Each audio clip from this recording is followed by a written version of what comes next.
राज्यात उन्हाचा तडाखा वाढला। मुंबईमध्ये 36.2 तर अकोल्यात 44.2 अंश आणि शहापूरमध्ये सर्वाधिक 46 अंश तापमानाची नोंद। तर आज आणि उद्या तापमान चढेच राहण्याचा अंदाज। सातारा जिल्ह्यातही तापमानाचा पारा वाढला। सातारा शहरामध्ये 40 अंश सेल्सिअस तापमानाची नोंद। नागरिकांची शीतपेय दुकानांमध्ये गर्दी। जालन्यात तापमानाचा पारा 42 अंशांवर। उन्हाचा तडाखा वाढल्यामुळे रस्त्यावरील वर्दळ सध्या कमी।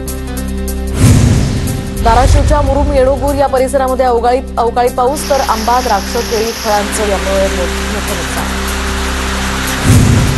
नांदेडच्या अनेक भागांमध्ये पाऊस आणि गारपिटीमुळे नुकसान। पावसामुळे उन्हाळी ज्वारी भुईसपाट तर अर्धापूर तालुक्यातल्या चेनापूर या ठिकाणी शेतकऱ्यांचं नुकसान। शेतकऱ्यांकडून नुकसान भरपाईची आता मागणी। अमरावतीमध्ये वन्य प्राण्यांमुळे पिकांचं नुकसान भरपाईसाठी वन संरक्षण कार्यालयामध्ये शेतकऱ्यांचा ठिय्या तात्काळ मदत देण्याची शेतकऱ्यांची मागणी।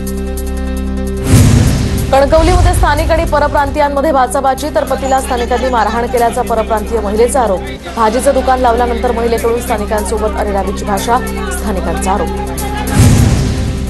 धाराशिवच्या अप्पर जिल्हाधिकाऱ्यांसह 10 जणांच्या चौकशीचे आदेश तर धाराशिवच्या उपळा गावातल्या शेतजमिनीच्या फेरफारात हेराफेरी केल्यानं आता चौकशीचे आदेश। तर महाराष्ट्र राज्य अनुसूचित जाती जमाती आयोगाचे अध्यक्ष आनंदराव अडसूळ यांचे आदेश।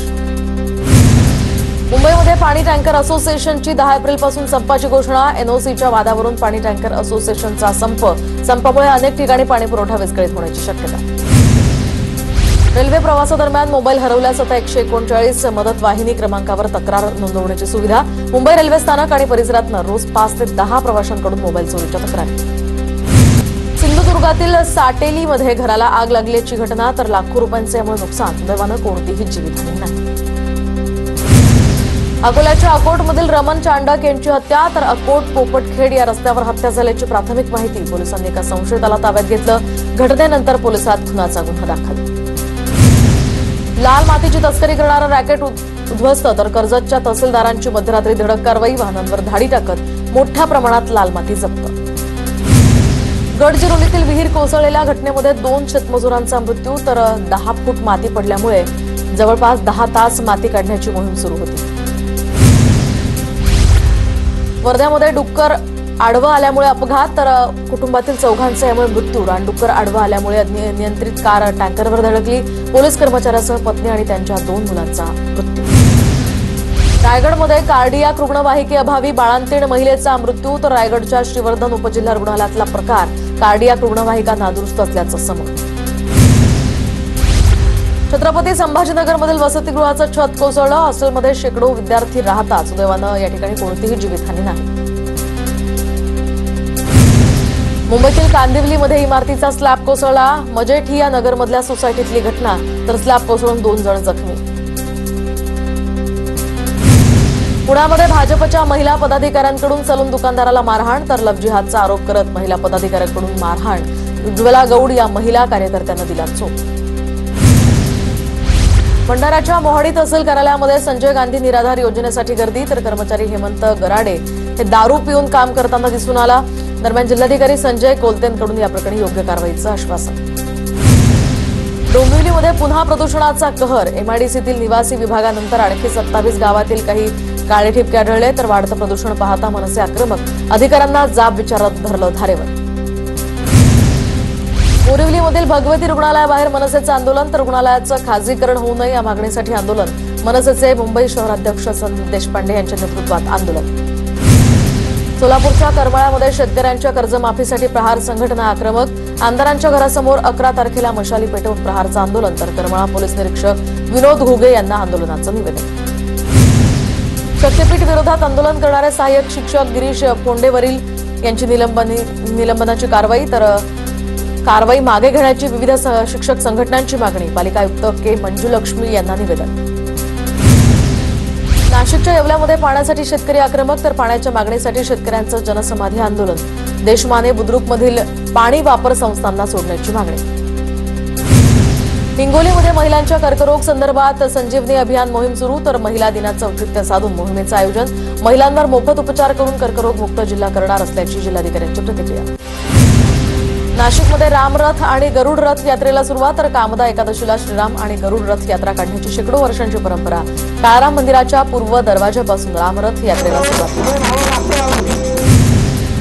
मुंबई आंतरराष्ट्रीय विमानतळावरून तब्बल 10 कोटींचे अंमली पदार्थ जप्त, तर बँकॉकवरून आलेल्या प्रवाशाकडून हे अंमली पदार्थ जप्त केल्याची माहिती. अंमली पदार्थांची तस्करी केल्यामुळे कवलजीत सिंग नावाच्या एका व्यक्तीला अटक. महावितरणच्या पुणे परिमंडळामध्ये वीज हानीत घट, तर विक्रमी वीज जोडण्यांमुळे महसुलात 5137 कोटींची वाढ झाल्याची माहिती.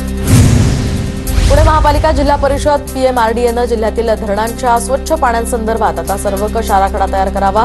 खासदार सुप्रिया सुळेंची मागणी, तर आराखडा केंद्रीय पर्यावरण मंत्री भूपेंद्र यादव यांच्यासमोर मांडला जाईल. सुळेंची माहिती. अकोल्याच्या वाळापूरमधील तुळजाभवानी देवीच्या मंदिराच्या उद्घाटनासह मूर्तींची प्राणप्रतिष्ठा, तर पारस गावामध्ये भव्य सोहळा संपन्न झाला.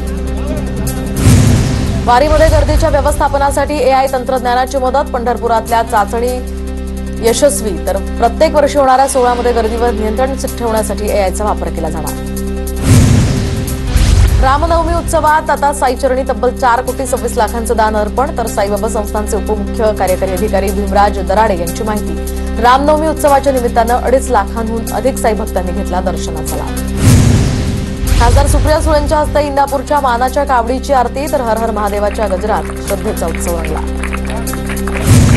सोलापुरातील दूषित पाणी पुरवठ्याविरोधात शिंदे गटाच्या ज्योती वाघमारे आक्रमक, तर ज्योती वाघमारेंनी पालिका आयुक्तांना जाब विचारला. दूषित पाण्यामुळे 2 मुलींचा मृत्यू झाल्याचाही आरोप. शिंदेंच्या शिवसेनेकडून नवी मुंबई युवा सेना जिल्हाप्रमुखपदी अनिकेत म्हात्रे यांची नियुक्ती, तर काही दिवसांपूर्वीच काँग्रेस सोडून शिवसेना शिंदे गटात त्यांनी केला होता पक्षप्रवेश. खासदार नरेश मस्केंच्या हस्ते नियुक्तीपत्र देण्यात आलं. मुंबईमध्ये मेट्रो, विमानतळ, डेटा सेंटर, रुग्णालयात अखंडित वीज पुरवठा. टाटा पॉवर कंपनी 100 मेगावॅटची बॅटरी स्टोरेज यंत्रणा उभारणार. ही यंत्रणा पुढील 2 वर्षात 10 मोक्याच्या ठिकाणी बसवण्यात येणार.